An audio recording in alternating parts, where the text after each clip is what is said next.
Hello friends of the electrified charging fun and welcome to Electrified Speicher, your channel all around Škoda's e-mobility. My name is Matthias and there you have an ENYAQ Facelift SUV and the signature color olive green. It's an 85X. We are here in the Czech Republic near Lake Lipno, where I can spend some time with this model. So I can do a throughout review outside, the interior, how is the driving experience, the software and everything else, as you already know it from Electrified Speicher. So no more talking, here we go.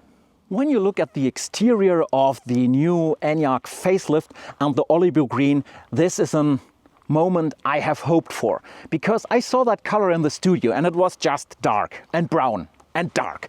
But now, in this warm sunlight of this afternoon here, it looks completely different. And I have to admit, I kinda like it. Just look on how the colors are playing, going from that green over to those darker parts, nearly to black. This is a really nice color play on this car in direct sunlight. And no comparison to my studio experience with that color. So yeah, not a bad color choice at all. And now when you don't have sunlight, it looks completely different. Dark gray, even black. And one thing you might already notice is, yes, they kept what they called dark chrome, so those matte silvery plastic pieces down here. This is an 85X, and if you don't opt in for the sports line, where this is in the body color, you get this matte silver color on all those plastic parts. And to be honest, if we look at this with a dark color like olive green, this matches perfectly. But I have my doubts that this color will look really good on a white car or a silver car or a gray car. It will definitely look really great on a black car, and I think even on a red car it will look awesome. It will do okay with a blue car, but well, this could be hard when you have a light color on like white on your ENYAQ. Now let's leave the colors behind. We have here, by the way, the 20-inch rims and winter tires, and I would always opt in for 20-inch wheels, not for the 21s, even if they look better. Why? Efficiency. I would go with 20-inch in summer to get just a bit more range. Hey, let me cut in here and stop this video for a moment, because I have a very important announcement. It could be that you're watching this review because you are considering to get your first EV, a Škoda, or if you are switching over from another brand or another EV to Škoda, then very soon here will be a small and enjoyable video series on how to Škoda EV. Small little parts which give you all the information that you get the most and the best out of your Škoda EV.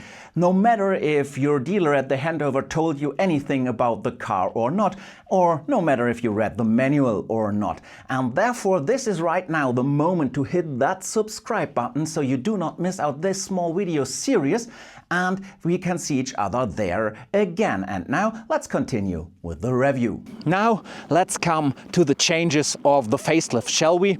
And there we are at the front again. You see that big black tech deck in the front instead of the crystal face, and I kinda like it. It looks really distinguished. Not that much like a crystal face, but still kinda nice. And you have those daylights up here, which are segmented into these 4 little pieces. And down here you have the headlight and the matrix LED. Then a completely new grille in front for the air intake, and the air cooler here is way closer to the front now, which makes up for a bit more aerodynamic effect. If we go up here, you see now the letter mark instead of the logo, and these lines are different here.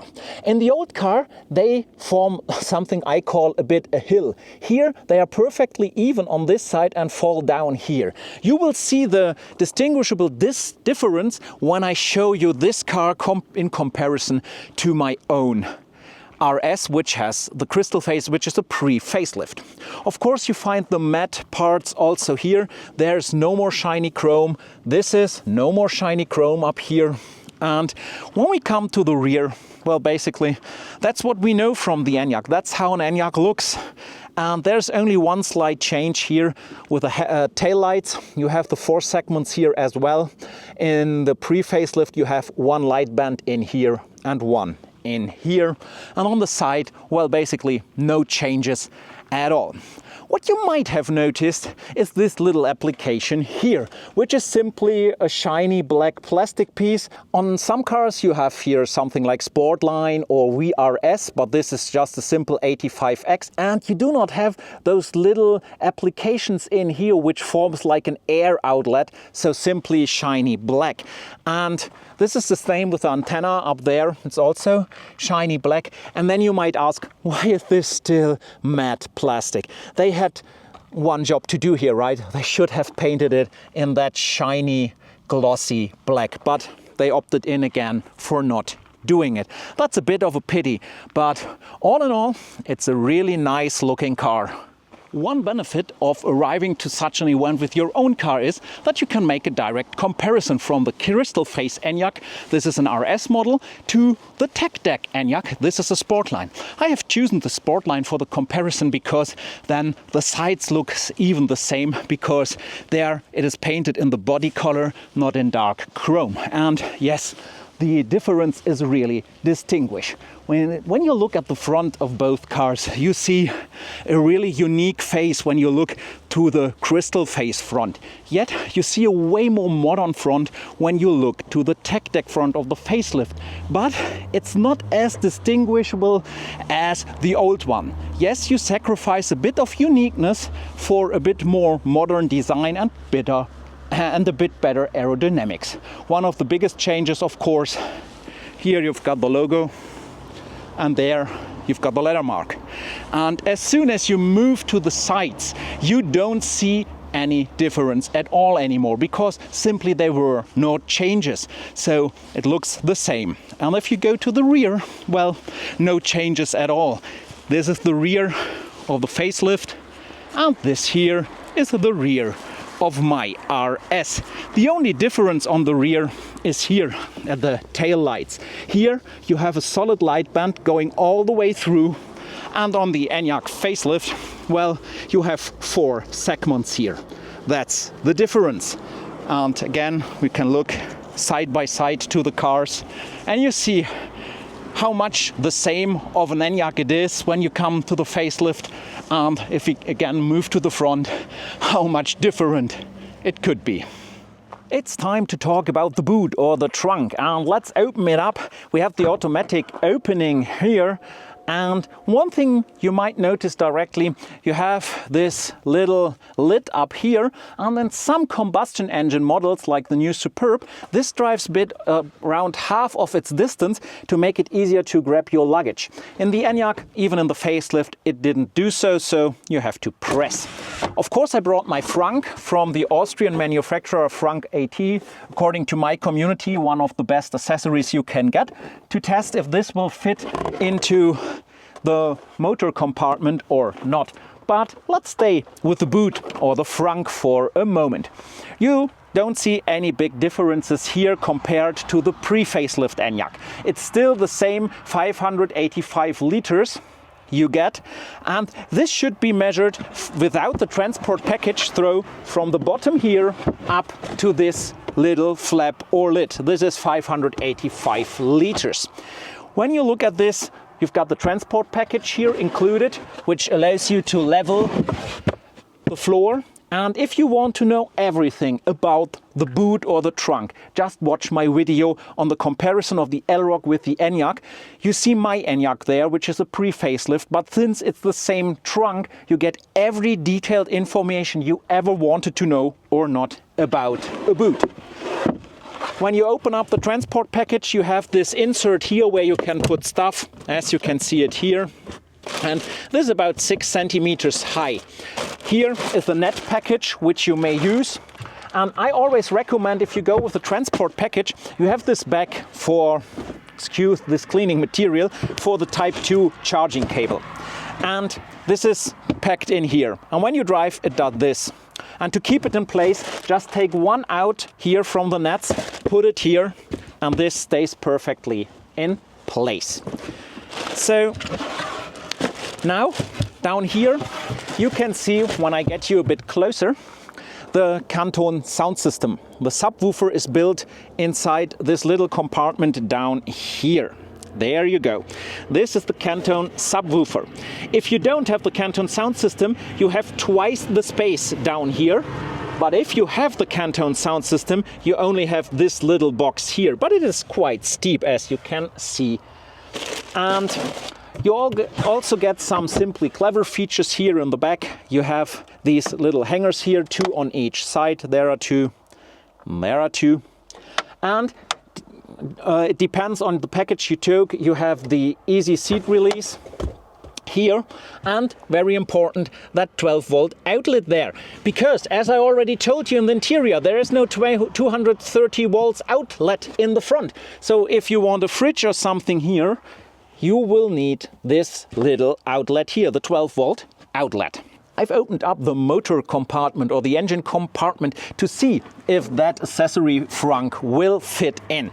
And if you already know my ENYAQ and L-Rock stow and package and comparison video of the trunk, you will already notice, no, it will not fit, because it has the same new construction here in the front as the L-Rock has. And therefore, this part is different and it will not fit. I do not even have to clip it in. I simply put it where it would go, and then you will see that this part here, which normally needs some support from down there, will be in free air. It will not fit.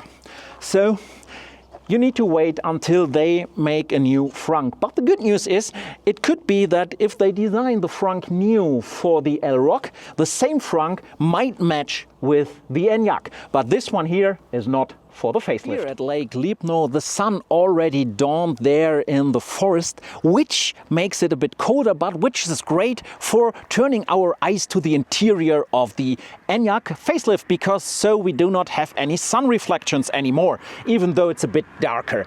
And when we look in the side here of the car, well, nothing fancy to see for someone who knows the pre-facelift. It's still the same optic. Yet, this is now in a matte finish up here, and this accessory, this little design piece really looks great with the exterior matte gray or matte silver parts. You have nice material up here and here, yet here, this is all hard plastic. But if you look in here, you can fit a 1.5 liter bottle in here. And if you ask, why is this so deep down here that I couldn't fit my hand? Well, they think of the warning jackets to put them in here, not having them in the way in the front. Simply clever.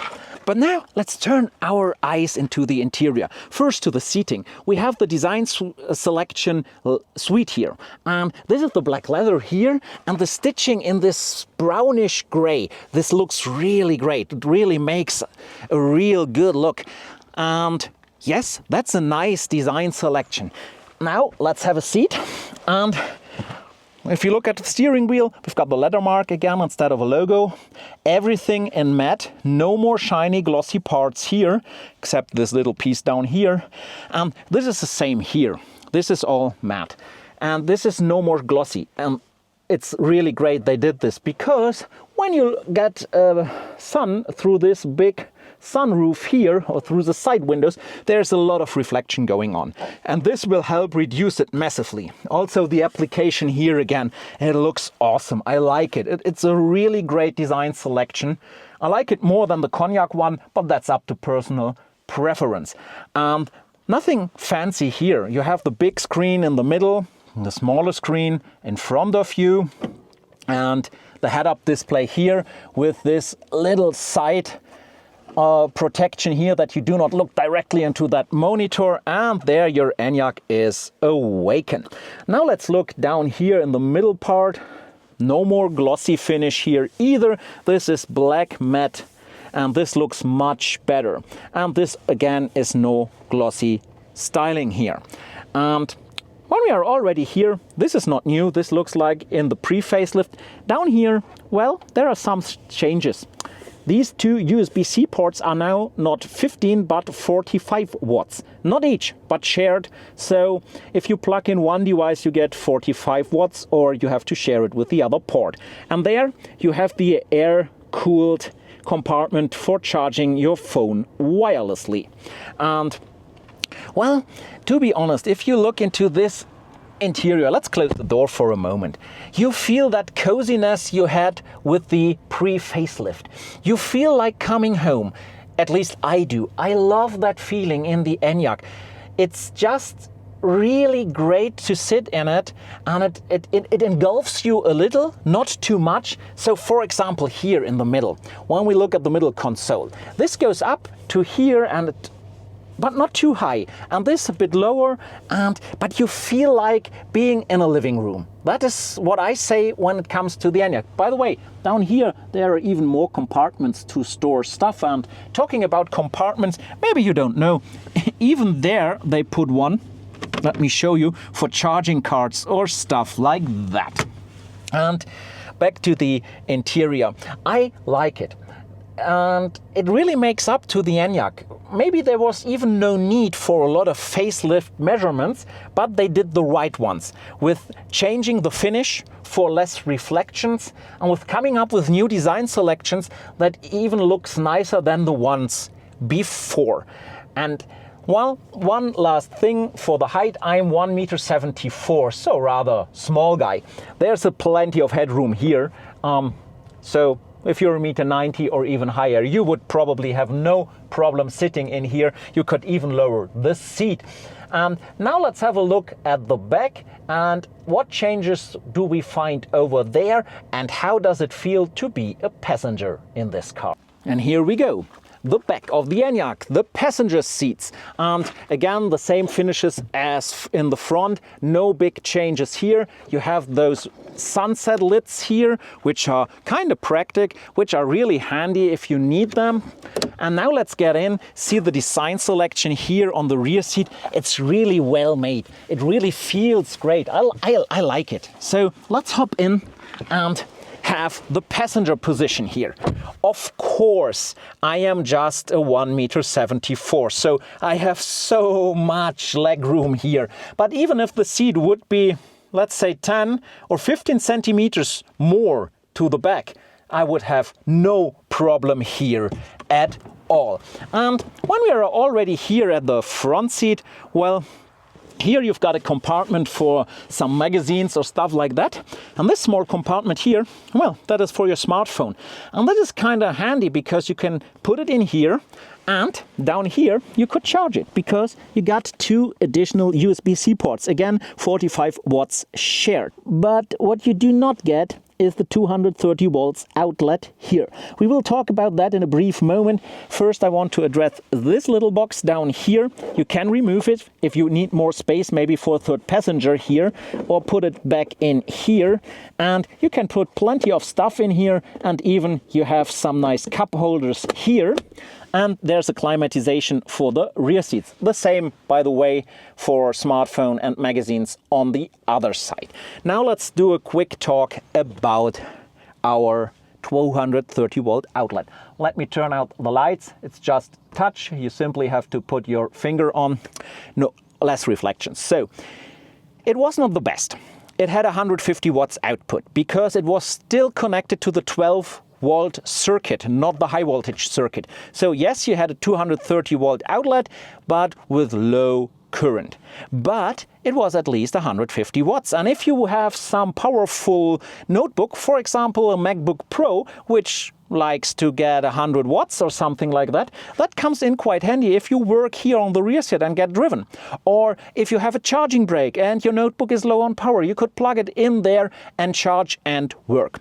With that 45 watts outlet, yes, you can maintain to have it alive, but it will not charge. So this is a step backwards. There is some kind of solution there in the rear, but it's not the real deal. There should be, again, a 200 volt outlet, but plugged into the high voltage circuit so that you get a lot of power. Enough of that. Let's talk about the space here. You see in front of me there is plenty, and above of me, of course, there's also lots of space. And again, you see they even increased it by a couple of centimeters with this cutout here, so that you could be even taller. You could sit here with 2 meters of height. I doubt that this would be a problem. But do you know what I like most when I'm sitting here in the back? And I rarely sit in the back. That is the moment when I look to the front, because this for me makes all the beauty of the car. And when you look into the ENYAQ's interior from this perspective, it looks so gorgeous. I like it a lot, even though there is hard plastic, but this is a really, really well-made interior. On the road with the Škoda ENYAQ Facelift SUV, and yes, you see that right in front of us is coupe driving, an ENYAQ Facelift coupe. We are on the road together because so it's easier to make both test drives. And the difference between both cars is not only that the one is a coupe and the other an SUV. In front of us is the rear-wheel drive 85, and we are here on 85X, which has all-wheel drive. And there are slight differences between both. They both have the same power, 210 kilowatts, yet you have more torque with the all-wheel drive. When the front engine is added to the powertrain, you get over 160 more Newton-meter of power. And yes, you can feel that, especially in situations where you do a more rapid acceleration or where you go a bit more dynamic through the bends. And right now we are driving in Austria on the country road. We are allowed to drive 100, and I hope that we will find a spot where we have a speed limit so that I can show you what the 85X does when you do pedal to the metal, because that's quite different to the rear-wheel drive version. Of course, you get both videos, a review of both cars, and then you can compare how I experienced all of this, but you should get your own experience. So let's try it out here. There seems to be no speed limit coming, so I'm decelerating a bit. And now let's do a bit of punch. And you see it in the motion of the camera. There is a bit more of power coming from the engines, which puts you gently back into the seats. And yeah, if you like that punch, you have to go with the 85X, the all-wheel drive version. So driving within the city limits in the Škoda ENYAQ Facelift SUV. Again, in front of us, there's a coupe. And testing the Assistent systems throughoutly. I am driving these cars for hours, not only 10 minutes. Here we've got a 30 sign, and it was in a bend, and he recognized it flawlessly. Not the easiest task for this car. And you see there is no middle markings here. We've got markings on the right side, yet the car is steering itself through the city here. I only have my hands on the wheel because I have to, due to regulation, but I don't have to do anything. That is great. Also, the adaptive cruise control works flawlessly, keeping the distance to the driver in front of me. And this is how it should be. This is a travel assist. This helps you out without bugging you. And this is how it should work. It's really working nice here. Now we don't even have a marking on the right side. We have the end of the road, but it's recognizing even that. And now we're reaching the city limits. You will see it soon.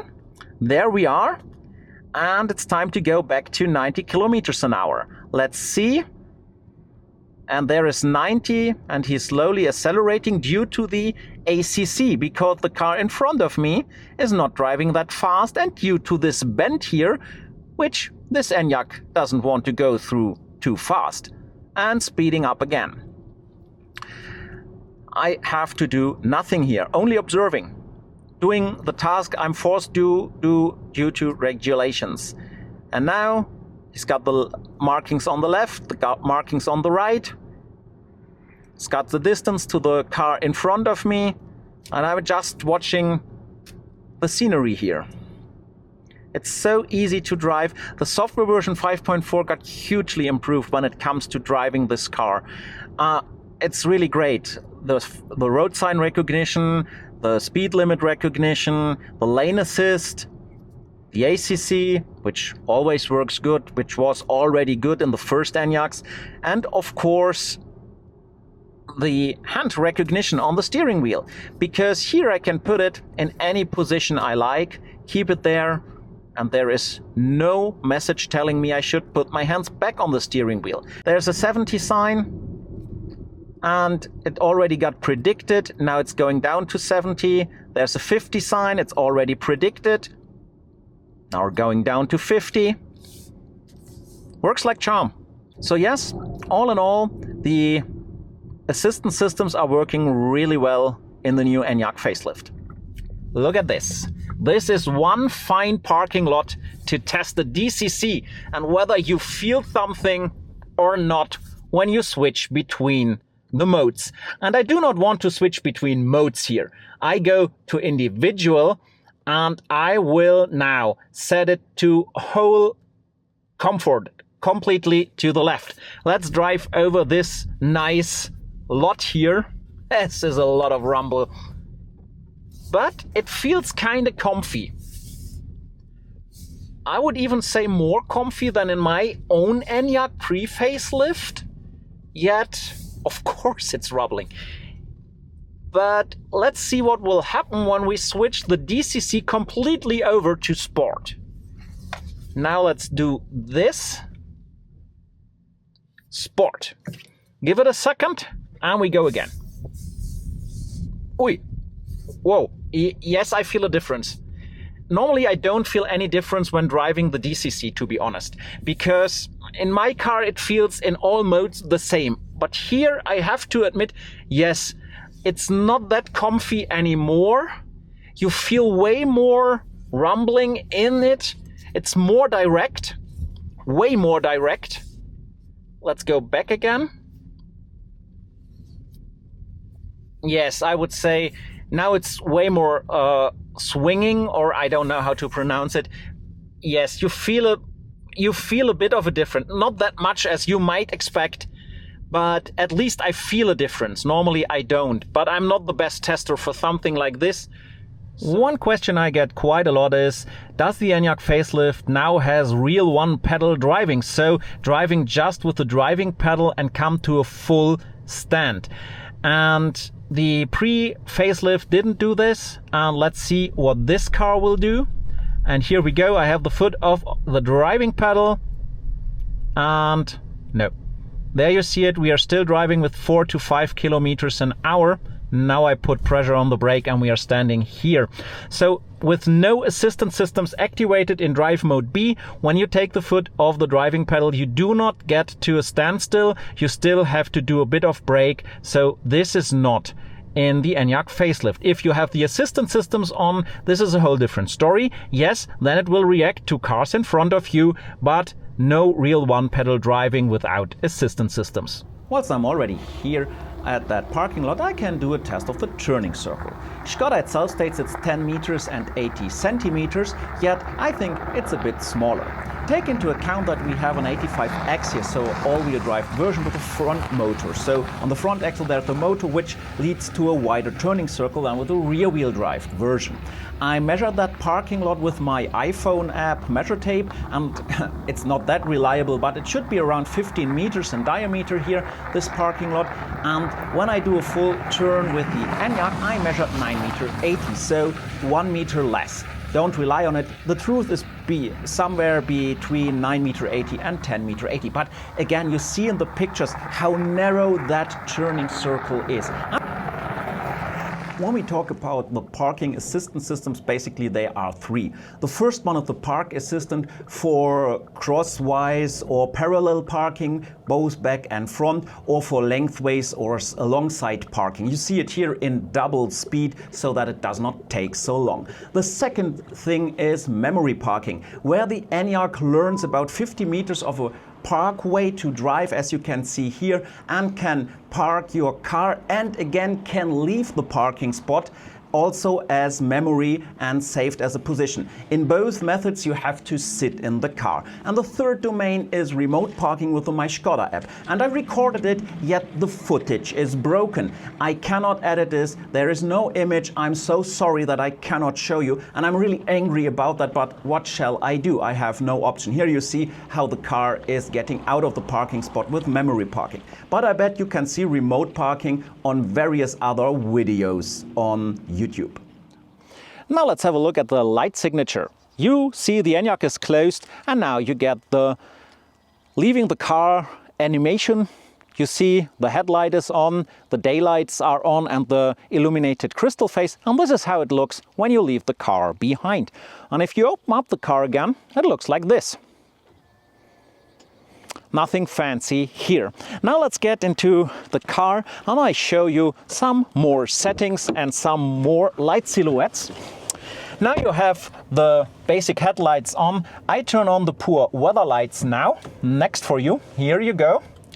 And the matrix LED. We look at the matrix LED whilst driving and how it works later. And this is how the turning lights look. And the warning lights. And this is how it looks when you close the ENYAQ and look at the rear of the Lightning. The animation you just saw is a setting in the infotainment. There are 3 options available and I don't show them again. You can experience this on your own. And if you're looking for the animations in the car, just go to Vehicle, and here go to Comfort Light, swipe down Tail Light Animation, and there you can choose off, fly in or rising. And this is how it looks when you open up the ENYAQ. Now let's look at the driving lights at the rear. Well, this is the brake. Now I turn on the rear fog light. Let's turn that off again. This is when I switch to reverse. And here you have the turning lights. Left, right, and the warning lights. Time to test the matrix LED lights. We are leaving the city going onto country road, and by the way, now you can really clearly see the head-up display. Currently matrix LED is fully lit up. No oncoming traffic, nothing in its way. Now let's have a look to the right side where you will see some reflections from the posts on the right, and it comes back right again. And for the first time now we have a car in front of us and you see how the black shadow is following that car, so trying to spare it and avoid any blinding or glaring at that car. Also notice how much light there is left and right of the road. So I let myself be overtaken here to show you what happens then. You see matrix is going down completely, the car's passed, and again you see directly that dark shadow behind that car where the LEDs try to spare the light. Now let's do a bit of oncoming traffic. You see how it starts to fade and tries to avoid to blind the car. Nobody gave me some lights to show me that I am blinding them, so I think it works quite well. And again, you can see it right now. Look how much you see of light when we go with the dynamic light into the bends. And I would always recommend you go with the matrix LED. Go for that package. It's a really good thing and it's a great safety feature at night. Look how we are going up the hill here right now. Still a good light on the road. Now going down that hill, look at how much light you've got here. And did you see the deer on the right side? Well, I bet without matrix LED you wouldn't have seen it. Now driving behind another car. Again, you see how it is spared out and we get also oncoming traffic. So much to do for the matrix LED. You see the car is coming in the bend and both cars did not get blinded. And you see how the matrix LED is working here quite well. Now we are still following. Two cars will be oncoming right after another. Now you see how matrix LED works right here. And again, it did its job flawlessly. Now I fall a bit behind to show you how the matrix LED is coming back with full light. Here you go. And as soon as the car will appear, matrix LED is directly working again, sparing that car out of the light cone. We are going now back into the city and you see matrix LED is dimming down as it should because it's getting a bit brighter. We got oncoming traffic and now the light from the lantern posts come in and matrix LED shuts down completely. Now it's dark enough to show you the ambient lighting, the background lighting here in the car, how it looks in the night when you are driving. It really looks great. I love night drives with the ENYAQ and Up here also it is illuminated. Everything is really, really good illuminated. Even got that small lights up here and down there. And in the back there's also lighting. If we now, and down there, there's another light source. And now let's head to ambient lighting here, background lighting. And if you now switch the upper bar, you see how the color of those light is changing. Let's go to blue. And the lower is for the lighting down there. And now I can show you also this light here, the white one for the room, and there you go. So you can set it to your delight and make you a really good light you prefer when driving in the night. Now let's have a look at the head-up display, and it's rather difficult to record, so I cannot show you everything, like any animations like here, for example, 1,000 meters to my destination. Now the direction arrows for telling me go to the right now, but I ignore them and start driving. So now the car will tell me do a 180-degree turn in 400 meters and will start to count it down, 350, 300 meters. And there are so much more symbols for roundabouts and stuff like that. I can't show you all to them, but I think you get a good grip on what this augmented reality is capable of. Now you see the arrows for, hey, turn around. And since I ignored that as well, it shows me, hey, now it's time to take the second left, which is easy to notice here. So the head-up display is way more than just the little bar below. It's the augmented reality. Here again, those arrows for, hey, go to the left. Next, you see road marks, so lane markings, which you should follow or which the driving assistant is following here. Here again, you see it. The head-up display is really modern. Look at this. Here you see when you do front parking, the distance meter. It's a really great thing to have.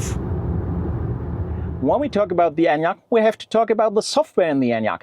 And most people, when they ask me about software, they mean infotainment. But software is way more than just the infotainment and the screen. First of all, within this car, we have the software version 5.4, like we have in the L-Rock right now. And it's a really solid and pretty good software. Now, I give you a brief introduction to the software. We won't do the configuration here because I have separate videos on configuration and it would be way too long.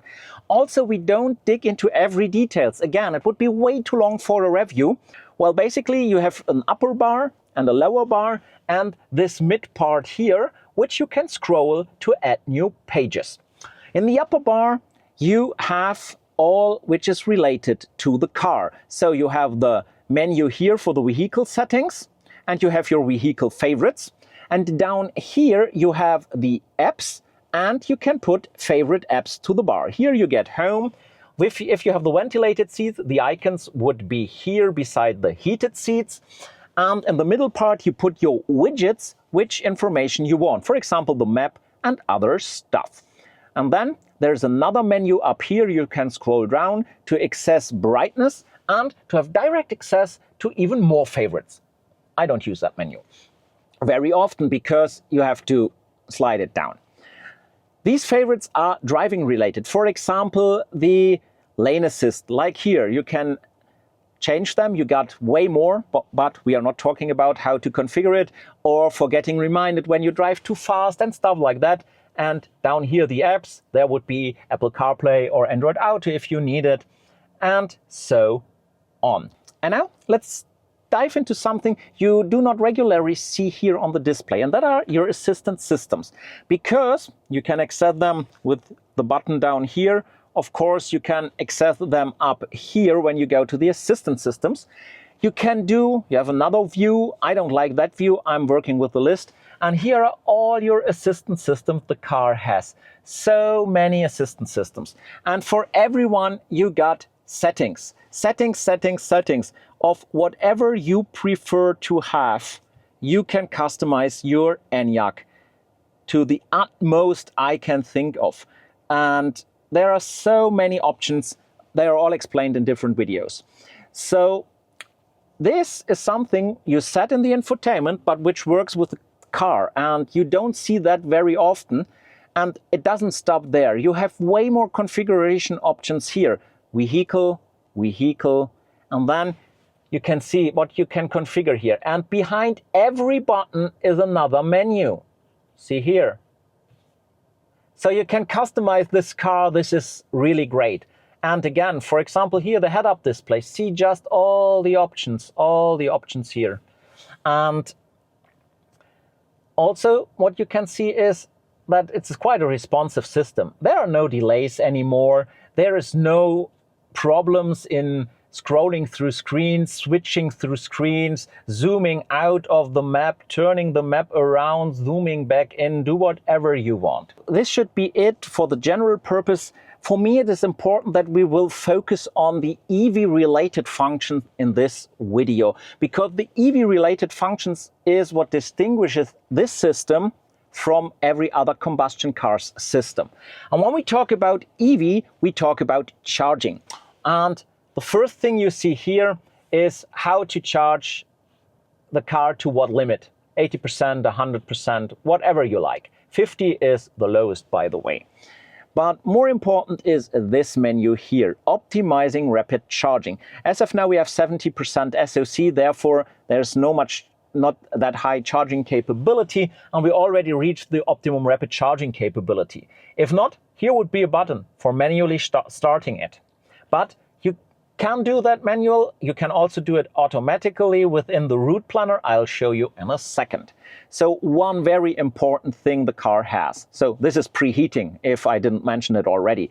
The function for heating up the battery for perfect charging experience. And again, you have a configuration mode. There's battery care mode, which helps you to protect the battery. And there's the bidirectional charging, which hopefully comes soon to the cars. And here is the electric vehicle route planner. Another very important feature of every EV. But it's not only here, it's also in the map. When you go to the map, you can go to the settings, and there again, the electric vehicle route planner. You should keep that thing active. And within the route planner, you can say that this planner should plan charging stop automatically when the route guidance is active. So it will place them. We do that rather soon. We'll place the charges accordingly, and you just have to follow the plan. Then you can set the remaining range at the destination. At every charging stop, it can show the range on the map, and there is the important part. Automatic optimization of rapid charging. Keep that active, and your car will take care of optimizing your battery for the best charging experience possible. Now let's head over to the map. And before we do a route planning, there's another icon I should explain to you, because as of now, you don't see any chargers here, yet here are chargers. That's why I have filters active. If I deactivate the filters, you will see every charger here grayed out because you don't have any filters. So every charger you might find on the map will be displayed. There you go.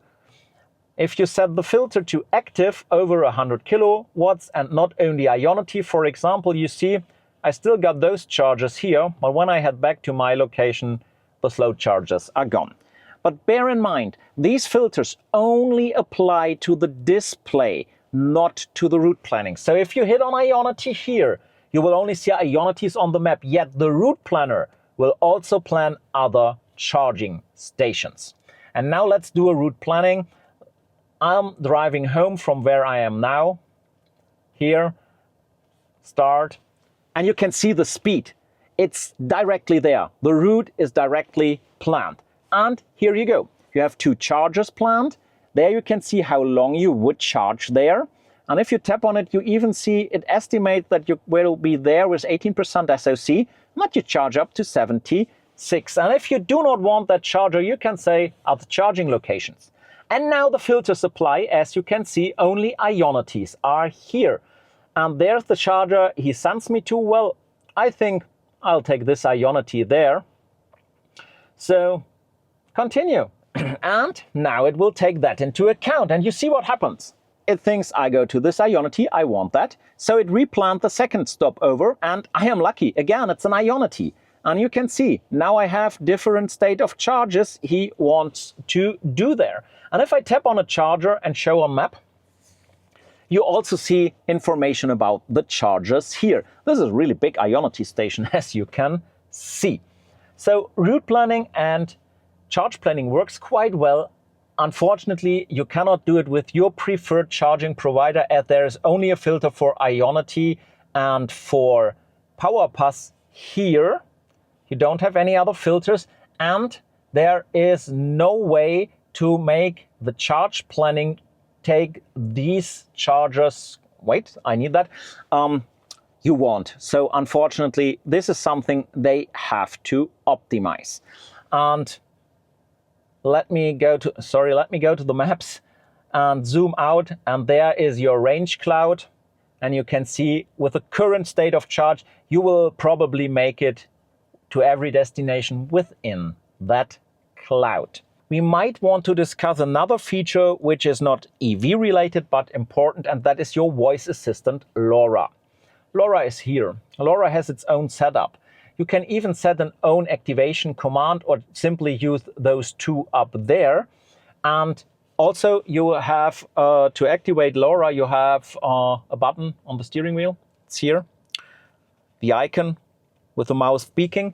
A short press activates LoRa. A longer press will activate the voice assistant from your smartphone if you are paired as Android Auto or Apple CarPlay like Siri.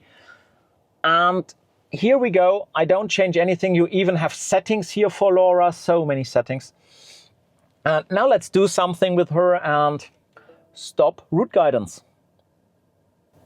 Would you like to delete only the next stopover destination or stop route guidance altogether? Stop the complete route guidance. Stopping route guidance. Show me chargers nearby. I've found several search results. Please select an item from the list. Number 4. Line 4. ENYAQ Electric SRO, P. Amenity Resort Lipno. Lipno Nadvatavao. Lipno Nadvatavao. 999. Let's go. And you directly got the route planning. Activate seat heating for me, level 2. Got it. I'll set the seat heating at the front left to level 2. And there you go. And due to the direction of my speech from the left side, she knows it's me. The passenger would also work. Let's activate passenger seat heating as well. Stop all seat heating. I've switched off the seat heating. And here you can see everything is turned off. You can do a lot of things with LoRa, and you need to get used to it, but she's quite handy and helps you a lot in using the car. But as I said, software is not only the display there. Software is, for example, also the display here in front of me. And you have these two tabs here to control this. But because basically you have 3 screens plus an additional 4th one, and you can juggle between them. Now you don't see the assistant systems. Now it's telling you are not seat belted. So let me put the seat belt in place. And there you go. Now you have the assistant systems here, and you have the general information there.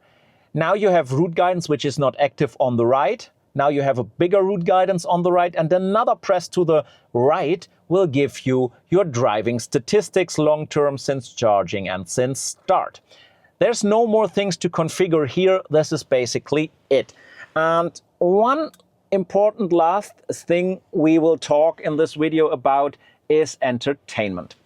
And for most people, entertainment means Apple CarPlay or Android Auto. Now you've got Apple CarPlay here activated. Same goes with Google Auto.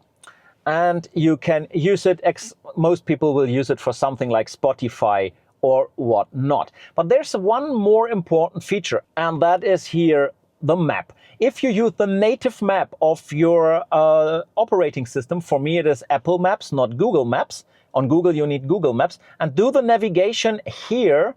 Let's say, let's go home. Well, that was the navigation of Škoda was quicker.